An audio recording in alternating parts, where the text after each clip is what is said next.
Hello friends, आप सभी का हमारे YouTube channel exam time IQ पे स्वागत है। आज है 11 जून 2020 और 11 जून के करंट अफेयर्स में आप सभी के लिए इस वीडियो के माध्यम से ले आया हूँ। आप सभी इस पूरे वीडियो को ध्यान से देखें क्योंकि मैं प्रत्येक प्रश्न का एक एक का डिटेल में आंसर बताऊँगा और लास्ट में आप सभी से एक प्रश्न पूछूंगा जो कि पिछले वीडियो से होगा, तो आप सभी उस प्रश्न का आंसर में कॉमेंट बॉक्स के माध्यम से दीजिएगा। और जो भी फ्रेंड्स अभी तक चैनल एग्जाम टाइम IQ को सब्सक्राइब नहीं किए हैं तो कृपया सब्सक्राइब भी कर लें, क्योंकि मैं इस चैनल के माध्यम से प्रतिदिन करंट अफेयर्स वीडियो ला रहा हूं और आगे भी लाता रहूँगा। देखते हैं आज का पहला प्रश्न। अब स्त्री कार्यक्रम किस शहर में शुरू हुई है? तो हैदराबाद में स्त्री कार्यक्रम शुरू की गई है और स्त्री का पूरा फुल फॉर्म हो गया C Trump through respect, equality and empowerment. क्या है यह स्त्री कार्यक्रम, स्त्री प्रोग्राम? तो स्त्री कार्यक्रम का उद्देश्य जो महिलाएं घरेलू हिंसा और दुर्व्यवहार से जूझ रही हैं उन्हें इस माहौल से बाहर निकालना है तथा उनका समर्थन करना है और उन महिलाओं के उनके हकों, अधिकारों, कानूनी प्रक्रिया के बारे में जागरूकता फैलाना है। स्त्री कार्यक्रम को हैदराबाद सिटी पुलिस और हैदराबाद सिटी सिक्योरिटी काउंसिल ने मिलकर शुरू किया है और हैदराबाद में शुरू हुआ है। तो हैदराबाद राजधानी है तेलंगाना की और हैदराबाद का भी मुख्यमंत्री हैं के चंद्रशेखर राव। बढ़ते हैं आगे। अब दूसरा प्रश्न है, वंदे उत्कल जननी किस राज्य की राजगीत है? तो छत्तीसगढ़ की राज्यगीत होगी अब वंदे उत्कल जननी। वंदे उत्कल जननी गीत को उड़ीसा के राज्य गीत का दर्जा मिला है। इसका निर्णय राज्य की कैबिनेट मीटिंग में लिया गया है।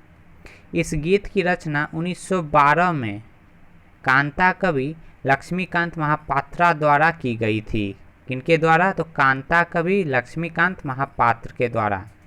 उड़ीसा 1936 में 1936 में एक नया राज्य बना था और इस गीत को 1994 से 1994 से उड़ीसा के प्रत्येक विधानसभा सत्र के अंत में गाया जाता रहा है और अब इसे वंदे उत्कल जननी गीत को राज्य गीत की दर्जा मिल गई है, उड़ीसा की राज्य गीत।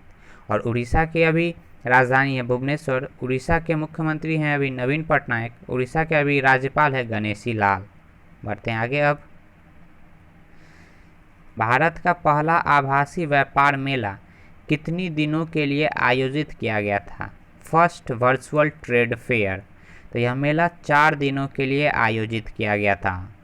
इस आभासी मेले में 200 भारतीय निर्यातकों के ज्वेलरी संबंधित स्टॉल लगे जिन्होंने 153 करोड़ रुपए का कारोबार किया। कितने का? तो 153 करोड़ रुपए का कारोबार किया है मात्र 4 दिनों में।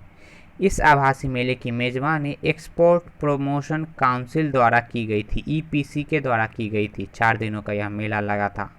आगे बढ़ते हैं। अब मर्सर रिपोर्ट के अनुसार विश्व का सबसे महंगा शहर कौन सा है? तो हांगकांग विश्व का सबसे महंगा शहर है। यह रिपोर्ट मर्सर द्वारा जारी किया गया है। हांगकांग पहले स्थान पे है, फिर अशगाबाद दूसरे स्थान पे है, अशगाबाद जो कि तुर्कमेनिस्तान में है, और टोक्यो तीसरा सबसे महंगा शहर है इस पूरे विश्व में। ज्यूरिख चौथा सबसे महंगा शहर है। और भारतीय शहरों की बात करें तो भारत के शहर मुंबई जो कि दुनिया में 60वां सबसे महंगा शहर है, 60th। न्यू दिल्ली पूरी दुनिया में 101वां महंगा शहर है और चेन्नई पूरी दुनिया में 143वां सबसे महंगा शहर है। कुल 209 शहरों की रैंकिंग निकाली गई है इस मर्सर रिपोर्ट में। और मर्सर एक अमेरिकी परामर्श फर्म है जिसका हेडक्वार्टर न्यूयॉर्क में है। आगे बढ़ते हैं। अब 5वां प्रश्न है, तुरंत कस्टम कार्यक्रम किसने लॉन्च किया है? तो तुरंत कस्टम कार्यक्रम CBIC के द्वारा शुरू किया गया है, लॉन्च किया गया है। CBIC का पूरा नाम है central board of indirect taxes and customs. क्या है यह तुरंत कस्टम प्रोग्राम? तो इस कार्यक्रम के तहत आयातित सामानों, मतलब कि जो सामान दूसरे देशों से आते हैं, आयातित सामानों को जल्दी से सीमा शुल्क निकासी की सुविधा मिलेगी जिससे व्यापार करने में आसानी होगी। फिलहाल इस कार्यक्रम को बेंगलुरु और चेन्नई में शुरू किया गया है, लेकिन 31 दिसंबर 2020 तक तुरंत कस्टम को पूरे देश में शुरू किया जाएगा। और हम बात कर रहे हैं CBIC, central board of indirect taxes and custom. CBIC का हेडक्वार्टर न्यू दिल्ली में है और CBIC के अभी अध्यक्ष हैं M अजीत कुमार। आगे बढ़ते हैं अब। छठा प्रश्न है, संपर्क रहित हवा यात्रा के लिए फ्लाईजी मोबाइल ऐप किसने विकसित की है? तो फ्लाईजी मोबाइल ऐप IIT गुवाहाटी के छात्रों के द्वारा विकसित की गई है। क्या है यह फ्लाईजी मोबाइल ऐप? तो इस ऐप में संपर्क रहित बोर्डिंग, प्रबंधनीय पार्किंग, उड़ान अधिसूचना, खरीदार अनुभव और बुजुर्ग व्यक्तियों के लिए UI असिस्टेंट हैं। इस कोरोना महामारी में ये सभी फीचर्स हवा यात्रा को आसान बनाती है। तो फ्लाईजी मोबाइल ऐप संपर्क रहित कॉन्टैक्टलेस हवा यात्रा के लिए विकसित की गई है। किनके द्वारा? तो IIT गुवाहाटी के छात्रों के द्वारा। आगे बढ़ते हैं अब।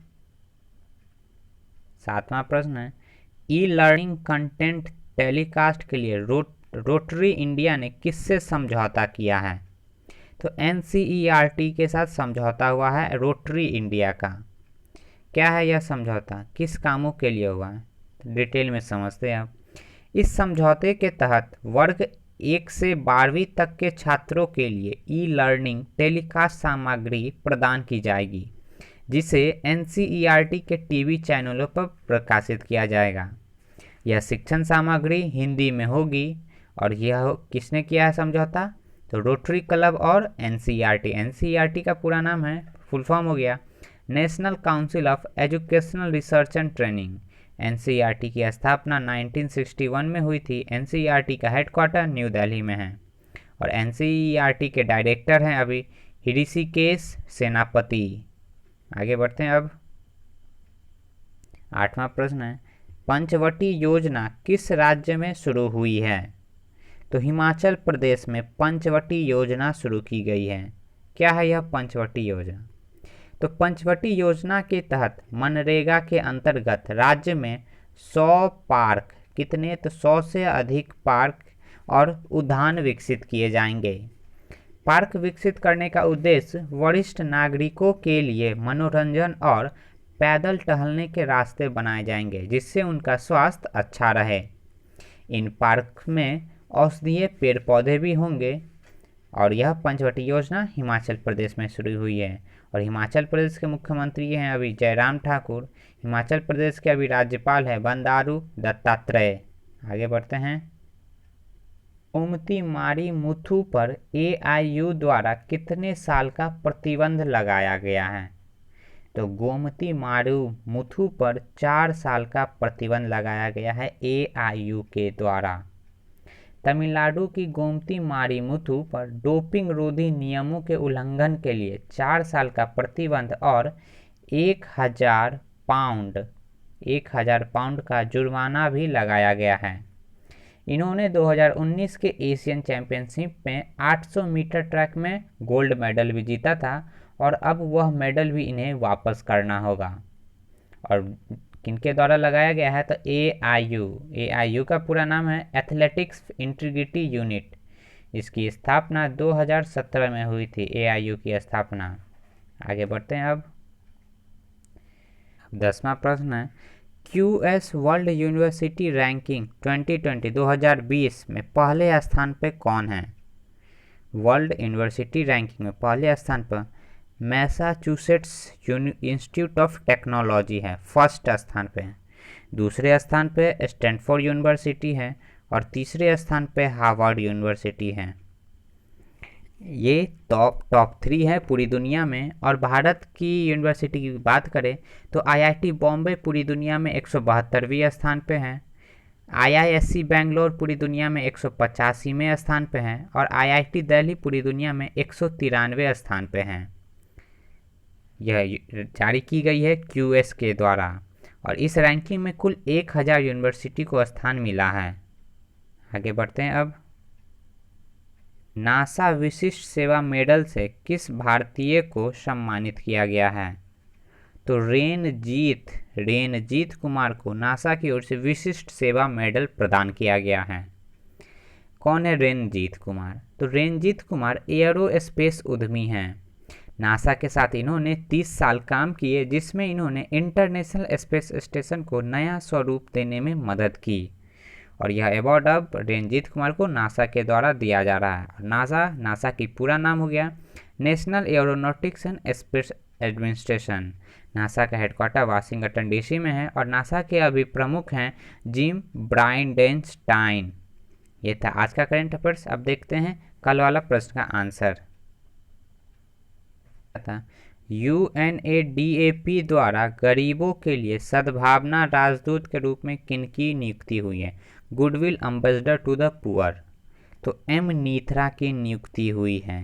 UNADAP पूरा नाम हो गया UNADAP का United Nation Association for Development and Peace. एम नीथरा कौन है? तो एम नीथरा मदुरई के एक सैलून दुकान मालिक की 13 वर्षीय बेटी है। इन्होंने अपनी सेविंग के 5 लाख रुपए कोरोना से संक्रमित मरीजों और प्रवासी मजदूरों पर खर्च की और इन्हीं काम के लिए इन्हें सद्भावना राजदूत बनाया गया है गरीबों का।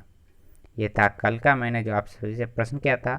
अब आज का प्रश्न देखता है क्या है। FSSAI द्वारा जारी राज्य खाद्य सुरक्षा सूचकांक में कौन शीर्ष पे रहा है? ये आप सभी के लिए आज का प्रश्न है। FSSAI द्वारा जारी राज्य खाद्य सुरक्षा सूचकांक में कौन शीर्ष पे रहा है? आप सभी को इस प्रश्न का आंसर कमेंट बॉक्स के माध्यम से देना है। आप सभी को आज का यह पूरा वीडियो देखने के लिए बहुत बहुत धन्यवाद। यदि आपको यह वीडियो अच्छा लगे तो वीडियो को लाइक और शेयर कीजिए और चैनल को सब्सक्राइब कर लीजिए। और मैंने डिस्क्रिप्शन बॉक्स में लिंक दे रखा है फेसबुक और इंस्टाग्राम अकाउंट का, तो आप सभी उस लिंक पे क्लिक करके उस अकाउंट को, उस आईडी को फॉलो कर लीजिए, क्योंकि मैं उस अकाउंट के माध्यम से आप सभी के लिए रोज़ करेंट अफेयर्स पे क्विज अपडेट करता रहता हूँ। तो आप उस क्विज में हिस्सा लेके पार्टिसिपेट करके अपनी करेंट अफेयर्स की टेस्ट तैयारी आंक सकते हैं। That's all from today and thank you.